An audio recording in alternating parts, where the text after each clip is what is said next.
Hope you all enjoyed the lunch today. I was telling someone, I don't know if you all realize this, but normally we have lunch as a working session. So we all get lunch and we sit down and then we listen to the next lecture. So Tom and I were determined to not do this on Zoom like we did last year because it was okay, but it's a bit unfulfilling. So while I'm sorry that we're sort of rushing in and out to have lunch, I'm at least glad that we get to have lunch and get to be together. So hopefully you get something out of that as well. So today I'm going to give you a couple of talks, like I mentioned. Tomorrow I'll do one about finding funding and setting yourself up for success.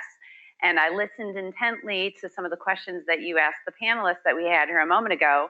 And so I'm probably going to add a little bit more to the talk about the Georgia CTSA and some of the programs that they offer, since it sounds like some of you are interested in that. I'm by no means an expert, but I know a little about a lot. So hopefully I can at least get you started in the right path. So today, though, I'm here to tell you about preparing your CV and your Biosketch. So I don't know about you, but I'm a scientist through and through. I have a little bit of a jealousy over the real artistic types in life. So the artists, I feel like, even though possibly they live tortured lives, they have like these really cool portfolios that they put together and walk around, and they can show somebody their body of work, and it's emblematic of who they are and kind of what their style is and what their productivity has been. And the good news is, as scientists, our portfolios are like our CVs and our biosketches. So the CVs aren't necessarily something that can be super creative. They're very formulaic and you have to sort of follow the instructions. But the biosketch is a snapshot and sort of an excerpt of several sections of your CV that then you can be a little bit more artistic with and sort of flex in that regard to market yourself. So that's just a little teaser about what I'm going to tell you about today with your CV and Biosketch. So this is the goals for the presentation today. So I really want to showcase for you what is a CV, what's the format, what's the importance, and really help you develop a discipline or at least a mindset about how you need to keep it updated and why it's important to not only look at it once a year, because you'll be really glad if you do follow my advice today. And then we're going to switch gears and talk about the more creative marketing component of the NIH Biosketch, tell you about the purpose, the anatomy of it, how it's broken down. There's actually some new guidance on it that's just going to be start in January of this coming year. So I'll tell you the latest and greatest there. And then how to customize it and then strategize to maximize the sort of the factor of it when you submit your grant. So let's start with the more boring formulaic CV. So it's that complete work of the person's education, qualifications, previous experience. There's really no sections where you can kind of wax poetic or anything like that. It is what it is. It's like very objective, and you have to follow the instructions. But it does showcase your skills, your academic and professional achievements, and is a way just for you to kind of plug and play. And it's similar across all universities, although the format changes a little bit, but people know what to expect. If they ask you for your CV, they know exactly what they're looking for. And I think this is really important. It's super well organized, easy to read, but it also records your highest accomplishments. So again, it's not hard, but you do need to follow the instructions. And here's the bad news. If you follow the instructions precisely to a T at Emory, if you stay at Emory, you're golden. But if you go someplace else, they might tweak the instructions, and then you have everything, all the materials there, but you might have to switch the order or something like that. I just recently went through the promotion process, and it's a huge pain, and I was pretty disciplined about putting everything on it. But if you follow my advice today, hopefully it'll be a lot less painful, even if you go someplace else and have to modify the order of how you present things. So today is my goal is to provide you with a recipe for success. So using the omelet analogy, you don't want your omelet to look like this, but you want it to look like this. This is my goal for today, to help you make beautiful omelets out of your CV. So what are the uses for the CV? So if you're applying to jobs elsewhere, it'd be external audiences. So again, people kind of know what a CV and what's contained in it, even if the order is slightly different. So you'll send that around and tell people, this is who I am. This is my portfolio, if you will. Also internally for annual reviews and promotions. You have to put it together, and it is heavily scrutinized. There is somebody's job at Emory who goes through all of the people who are up for promotion, and they go through and they look and find out where something's out of order, and you have to put it in chronological order, and it's like it's hardcore. They're very serious about their job. So this just reiterates the message that you need to follow the instructions or somebody will ask you to. All right, so how do you find these elusive guidelines? It's on the website. I don't know if you figured this out yet, but the Emory School of Medicine, of which we're all part of, has sort of its external side, and then it's got its intranet. And it's confusing because the information is both places, but it's more comprehensive if you look internally. So this is just a snapshot from that URL.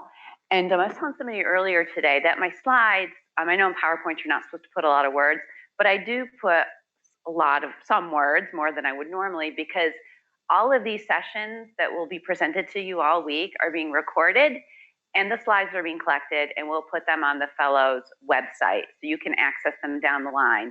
And I felt very proud when Tom told me that he actually referred back to this talk last year when he was updating his own CV. So maybe it will come in handy for you as well. So there's the CV templates, and then they tell you, oh, but more is on the internet. So you got to figure out how to get on the internet. But once you do, you have to log in with your Emory credentials. It looks like this. And so you can see templates and samples, and then it gives you the CV template as of before, but also a sample, which is very, very, very useful because things can be a little bit confusing. So it's always great to go back and look at it as a sample CV. So here's just some general guidance. It's all about the numbers. It's all about, you have to list chronological order, oldest to newest, and if you get one thing out of place, people get very upset by this. You have to list all years.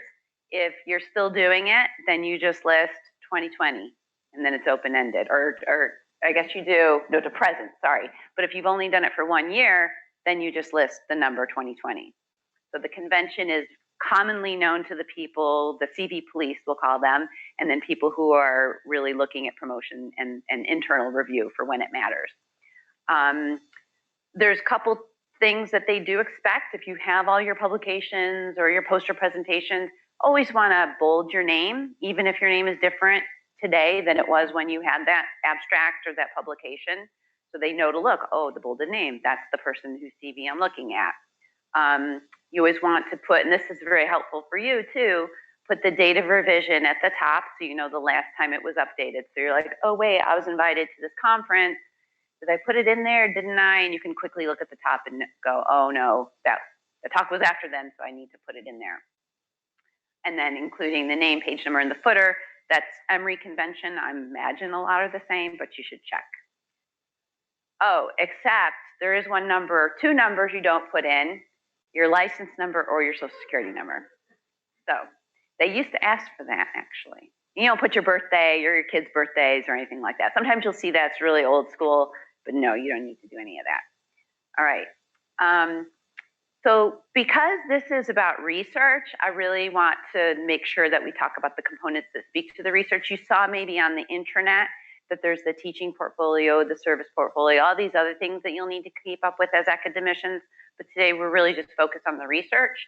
So everyone, no matter if you do research or not, have to have some kind of a 50-word or less description of your research, which I found very interesting.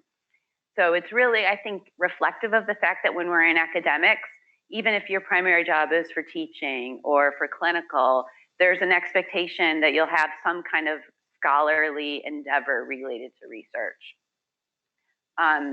Conference abstracts, seminar invitations, peer review activities, all of these things count. I also want to give a big shout out to the Workshop Fellow Research Awards, which you'll hear more about tomorrow. But this is a great opportunity. If you think that you're pretty sure you want to stay in academics, or even if you're thinking about it, it's a great way to get your feet wet. I'm going to tell you more tomorrow about how it takes money to make money.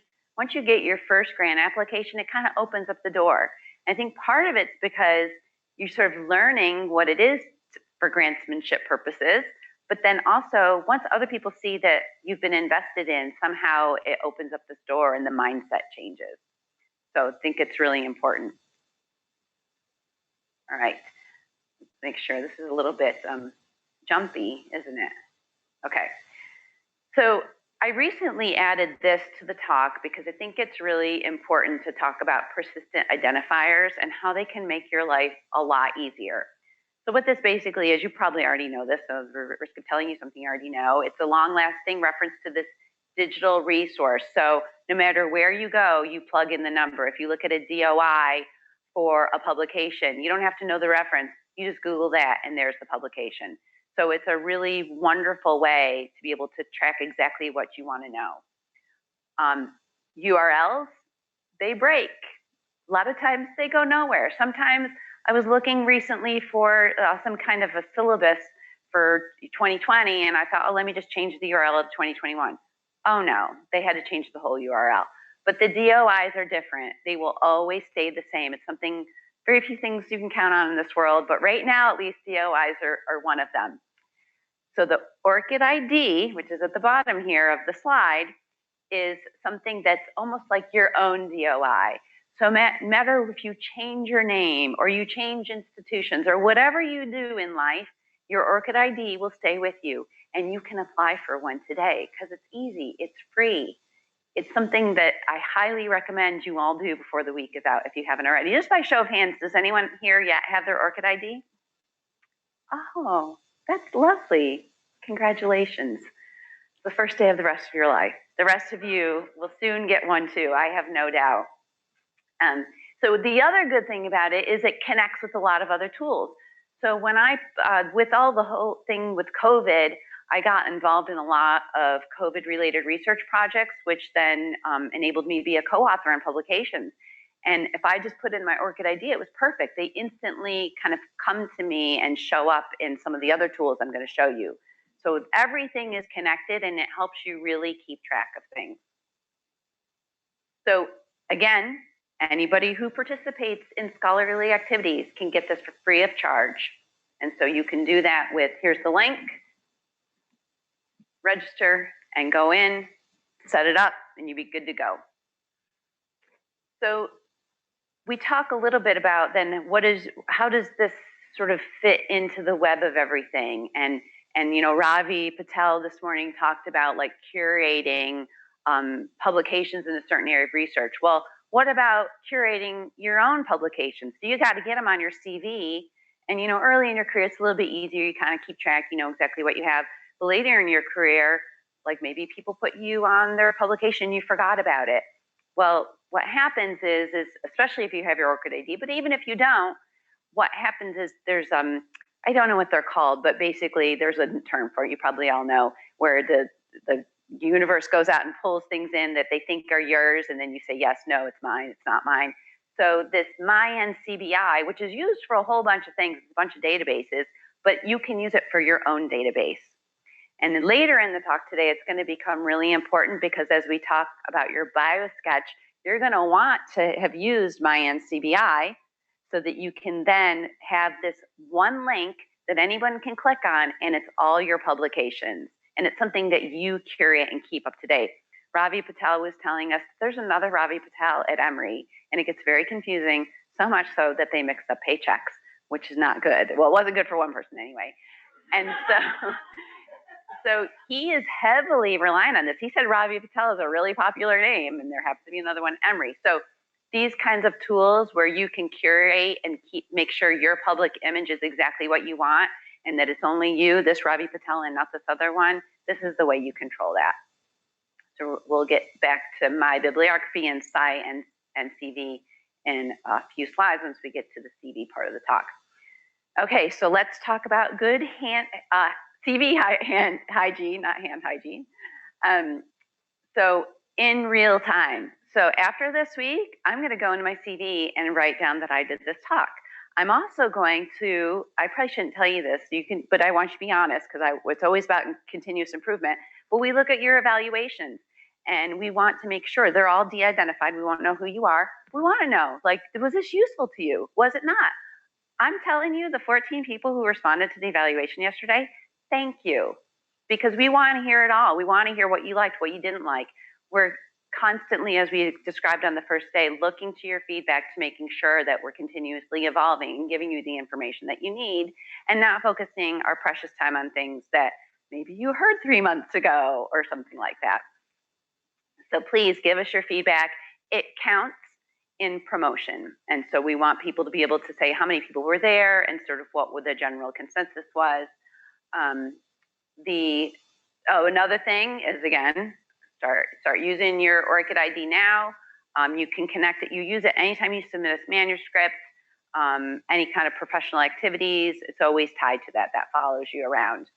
And then go ahead and also create your MyNCBI. You can just do this through Google, so you don't have to worry about doing it like through the institution or anything like that.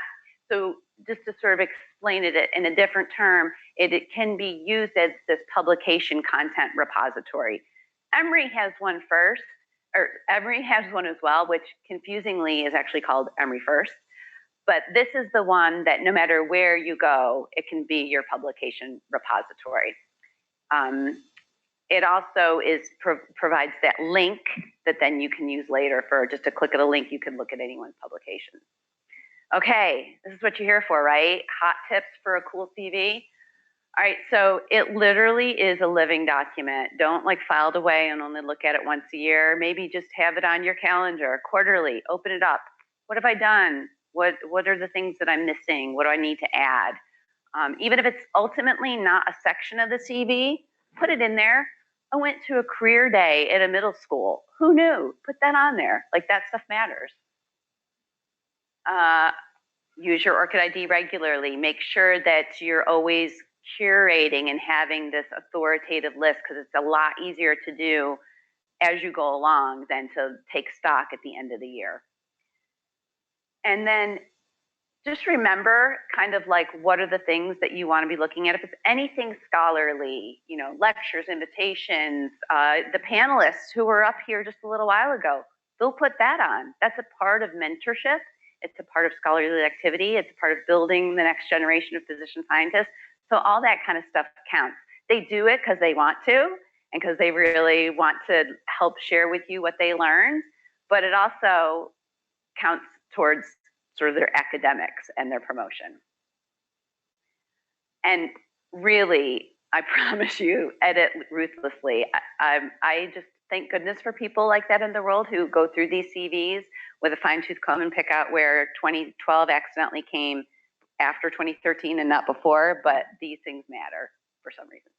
Okay, I'm gonna switch gears to the Biosketch, which is more of like the piece that's artistic. You pick out pieces of your CV and then you can frame them in different ways to really be more of a marketing piece. I hate to almost use that because it's a piece of a grant. Can't you know, say anything that's not true, but you can be more aspirational in it.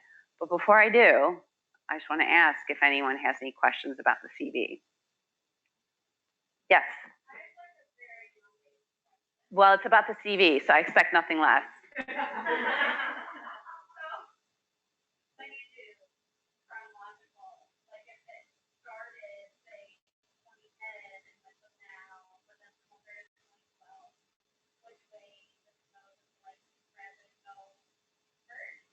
It's the start date takes precedent. Yep. I probably wouldn't have known that except for I got called out on it. That very question. Good question.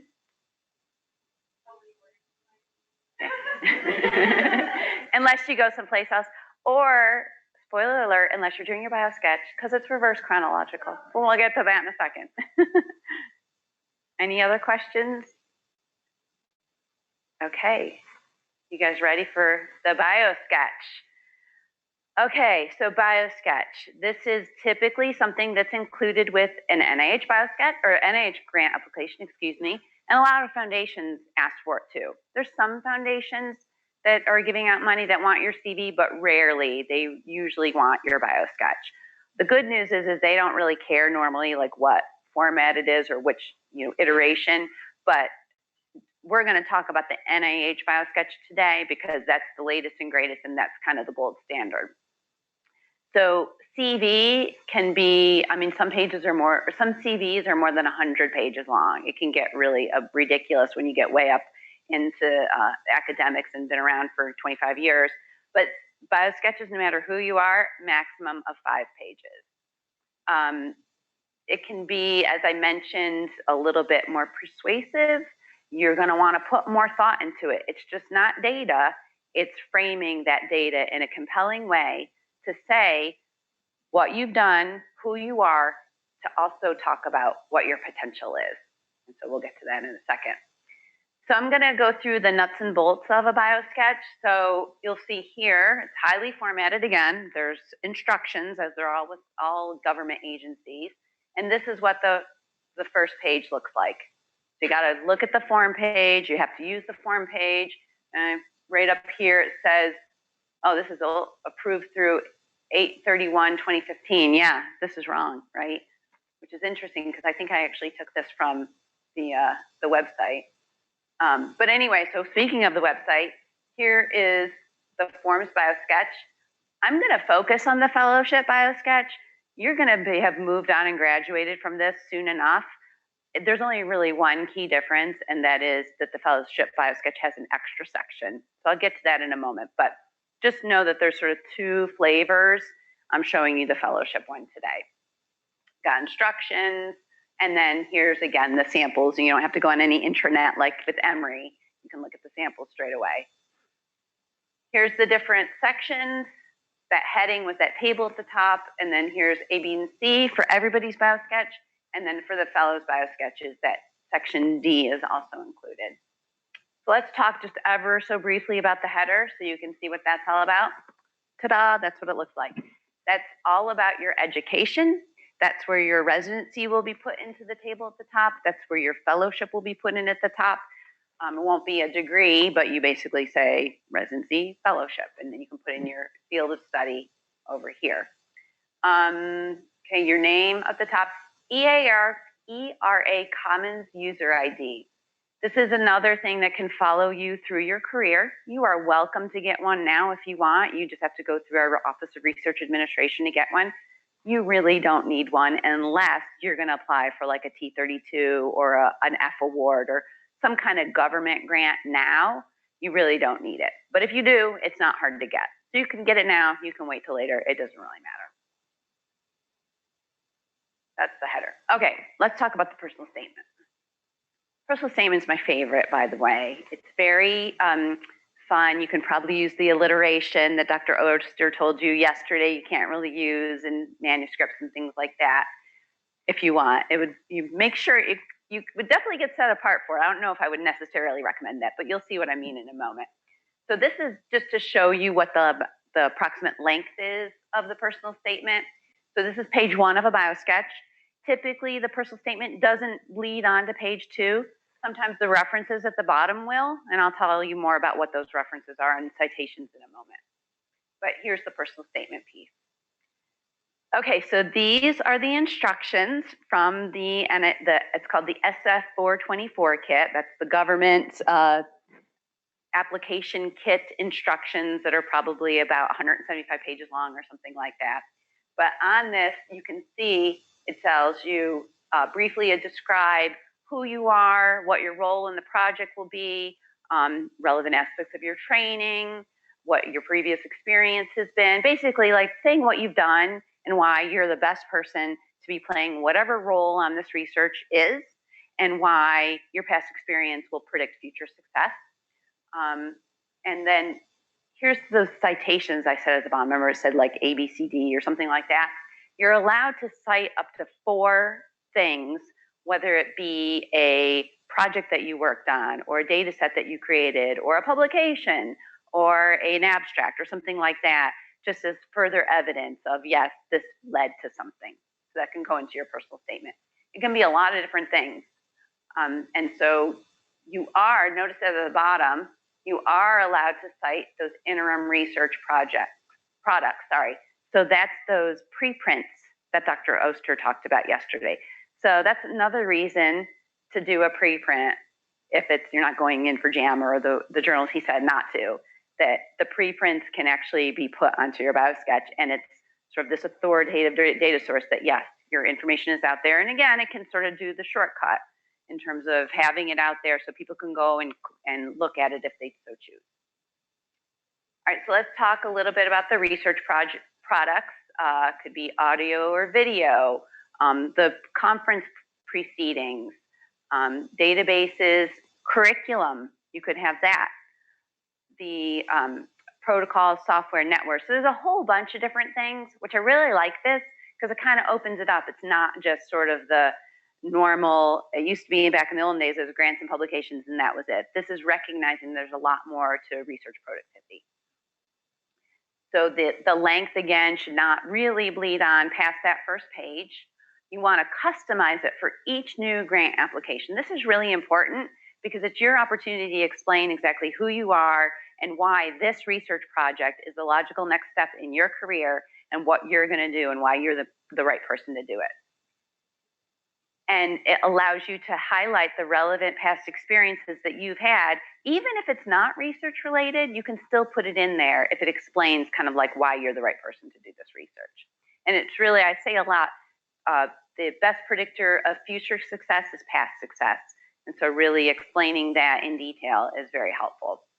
And you can be really specific about your mentors, your research environment, whatever it is that sets you apart could be mentioned in this section of the personal statement. So here's a few other do's and don'ts. You can talk about if you got married and you had some research productivity in a different name, perfect place to put it. You are not allowed to put the graphs and whatnot. They experimented with that and then they did away with it because reviewers hate it. So it does not, there's no figures, tables, nothing like that are allowed. And you can, if you had some kind of personal impediments that halted your research productivity for a little while, you can talk about it. But I'm just going to give you a cautionary note on that on the next slide because tone is really important. So much like social media where you don't really know what people mean because tone kind of gets lost, you don't want the reviewers to judge you. And if you say, well, I had to take off 5 years because my dog had cancer, well, you don't, if they're a pet lover, maybe that sounds reasonable for them. But if they're not, you don't want them to judge you. You don't know how they're going to read into it. So if you want to mention something, go ahead, but just be brief and non-dramatic. And you can share your personal statement as you should with all parts of your Biosketch with others just to make sure it's hitting the right tone that you want it to. You can be very accessible. You can write it in first person. That's totally fine. It doesn't have to be in first person, but if that's the way that you like to get your point across, you can do it in first person. And really just showing excitement and for maybe something pivotal happened in your life that set you off to wanting to research X, Y, or Z. So you can actually put that in the personal statement. Want to be really careful about word choice. Try not to use passive or past tense, like worked, participated, studies. Stronger is evaluating, supervising, managing. And so very much just getting it all down there and then making sure that you're looking at continuous improvement and getting other people to read it. All right, this is a Biosketch that came across my desk. This is several years ago now, but I just love it so much. This is actually, she's a full professor, and this is what she wrote in her personal statement. And so I'm pretty sure you all can read it from there. But basically, what she's doing here is talking about Hurricane Katrina and how it totally disrupted the city of New Orleans and what she and her research team did in this dire situation in order to make sure these people not only had the resources that they needed, but they capitalized on the opportunity to try to collect this research data and make sure that they could be better prepared in the future. And I thought this was such a great example of being really aspirational and showcasing that she can mobilize in this period of darkness and come together and make something, bring something good out of it. Here's another example. This is from Gary Miller, who used to be the Dean for Research in School of Public Health here. He since got recruited to Columbia, and we're very sad about that. But he's an outstanding researcher and toxicologist and all-around great guy. But here he's a full professor, and in this he's talking about, he's talking about that he developed and maintained the website for the Human Exposome Project there in letter D. So he thought, yeah, that's a good thing that showcases I'm really organized and I can bring people together, and it's kind of a show of leadership. You're not allowed actually to put URLs in here. I don't know what will happen if you do, but just a note that URLs are strictly prohibited in any kind of NIH grant application, including the Biosketch, except for one, which is that publication one, which I'll tell you about in a second. All right, so let's talk about positions, scientific appointments, and honors. Again, reverse chronological order, of course. So you gotta take your CV and flip it around. Not only that, you really just wanna pick current positions and scientific appointments. You don't put everything under the sun in there. But, and this doesn't include us, of course, but you can put previous positions if you're in this other class. Now, if you think there was a previous position you held that was maybe with the CDC or something like that, that would be important to put in here, I would just do it. You can use a little bit of judgment in here. It's not going to get your grant application not getting kicked out because you did that. You should include scholarships, trainees, fellowships, development awards, any kind of awards or honors that you've received, put those in here. If you think that it would impress a reviewer, then you want to put it in. Oh, that last one, clinicians should include information on clinical licensures and specialty board certifications. So put that in there as well. All right, so contributions to science. We're going to spend just a couple of minutes talking about this because second to the personal statement, this is the one, and maybe even equal to, you're going to have to put a little bit more thought into this. I would say especially at your career stage, but actually I would say throughout all career stages. And once, especially get further into your career, it might change. You might have to have, you only can put 5 in, but you might want to have 10 and then put different ones in depending on what kind of grant application. So how do you organize it? What do you put in there? What do you report? Like there's so many questions swirling around. So here's the official instructions, which aren't super helpful except for to tell you what you're supposed to be doing. So up to 5.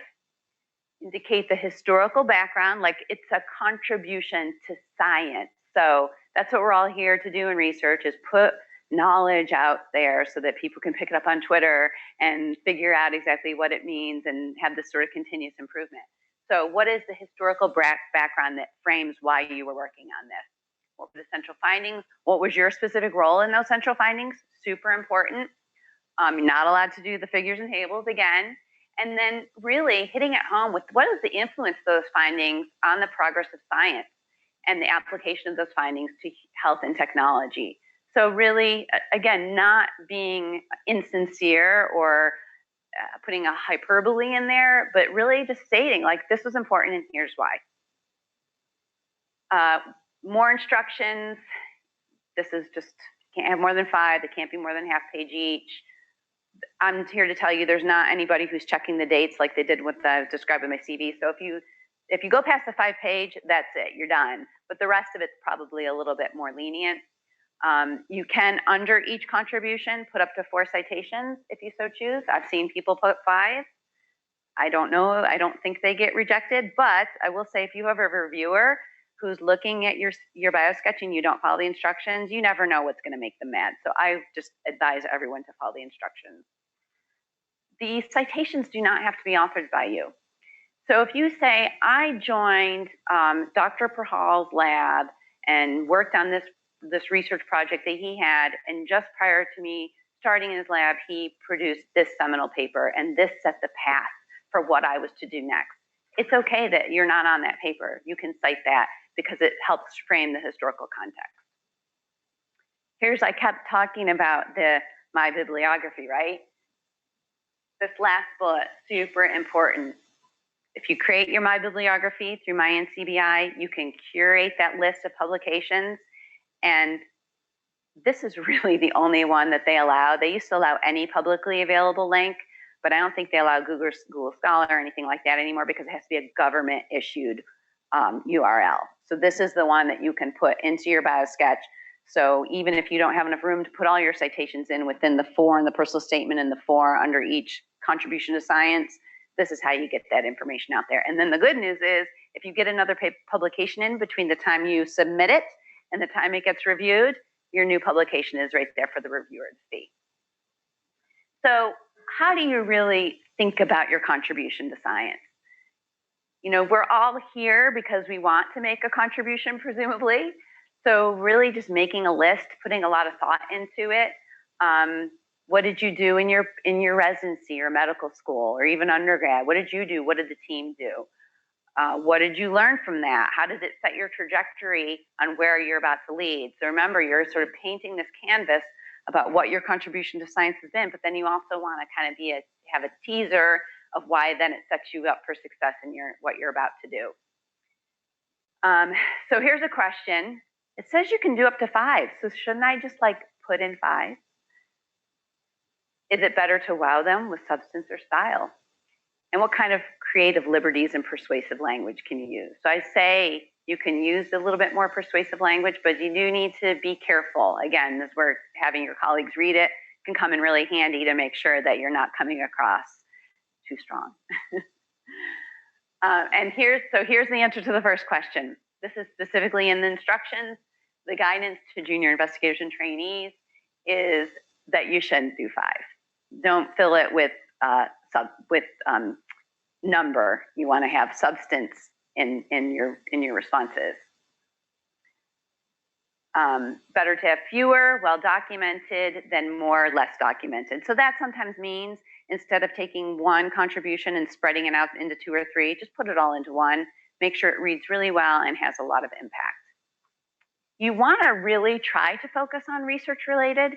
Sometimes that's not possible though. Sometimes maybe you'll have one research related, but then maybe you had this great clinical contribution during residency that you think speaks to your potential as a researcher. It's okay to write about that. You just want to be very careful with how you write it and how you craft it, and I can help you with that.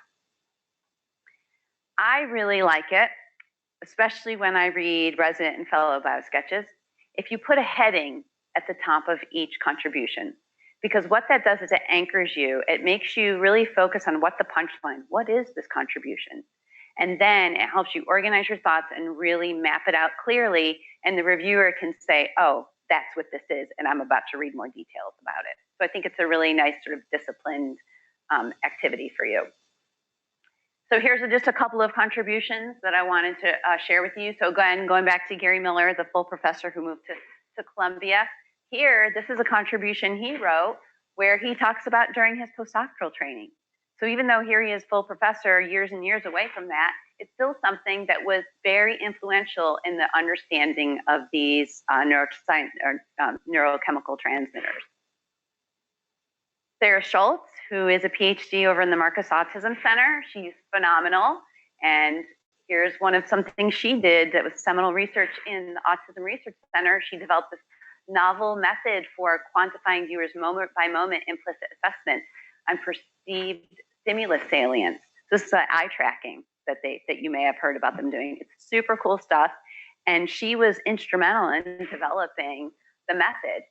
And it not only, and so this last sentence here just talks about how it's really just sort of changed the way that people are able to conduct research and the tools that they have, and she even has a patent.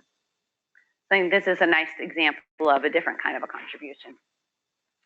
So again, you want to be super careful. I'm encouraging you to be a little bit more creative. Use the alliteration if you think it really is going to make an impact.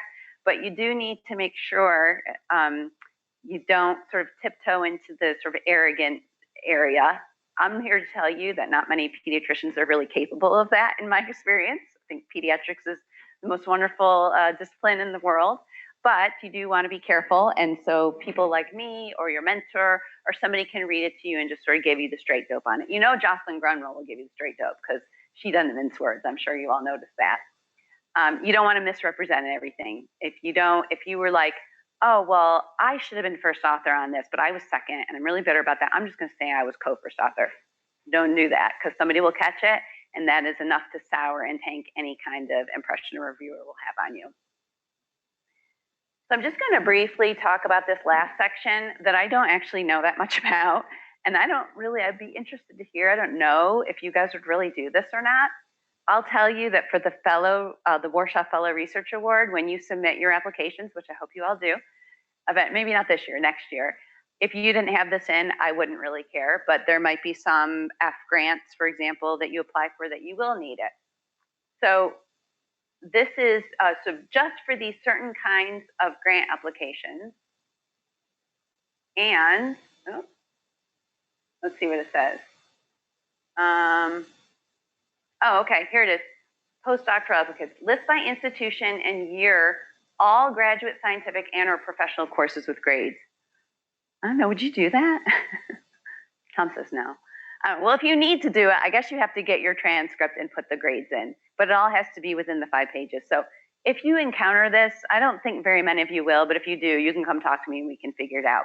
Emory has a fantastic Office of Postdoctoral Education that Lou Ann Brown, who's in pediatrics, it's one of the mentors of Jocelyn Grunwell, is the director of. And even though they were started to support PhD scientists and postdocs, they will, anybody who's in a fellowship position, they will help. And they've got great resources, they've got great career development, so we can always go to them if you ever get into this situation. So I think that this is the final thoughts on the NIH Biosketch, just really knowing the instructions, sketching out what your accomplishments are, who you were, who you are, who you want to be, and thinking about ways to reflect it to show the best you and to really be compelling and make sure you're being a good communicator to that reviewer and who you are and what makes you tick. And then just creating sort of these small groups and reading each other's and making sure it hits the right tone. And just revise, and revise. Revise for applications, revise for the same application for different applications, and always just have your eye on that prize. I just want to give a quick couple of acknowledgments of a lot of people who shared their biosketches with me and gave me words of inspiration that helped put this grant together. You'll notice Janet Gross is another name that popped up. That's what I keep referring back to Jocelyn over here. She talked about Janet Gross and was instrumental in helping her with her K. We've got a direct line to her, so I can help you get in contact with her as well. Here's just some of the links that I shared and some other useful links. And I have about a little over 3 minutes. If anyone has any questions, be happy to answer them. Yes.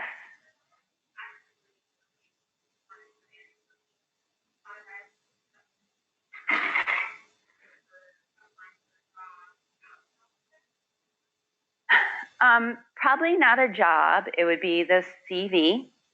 Sometimes I've seen there where they say CV or Biosketch. Like if you're going to go give a talk, I much rather have somebody's Biosketch to introduce them for a talk than the CV, especially if it's a research talk. So you might want to have one prepared for that. And if you do go through the Warsaw Fellow application, we do training on these kinds of topics just for you. We did them last year. I think they're online and available if you go to pedsresearch.org. And I'll give you all that stuff tomorrow in the talk and show you where you can find the information. But you can always contact me and I can help you with that if you do want to put one together. Any other questions about the Biosketch?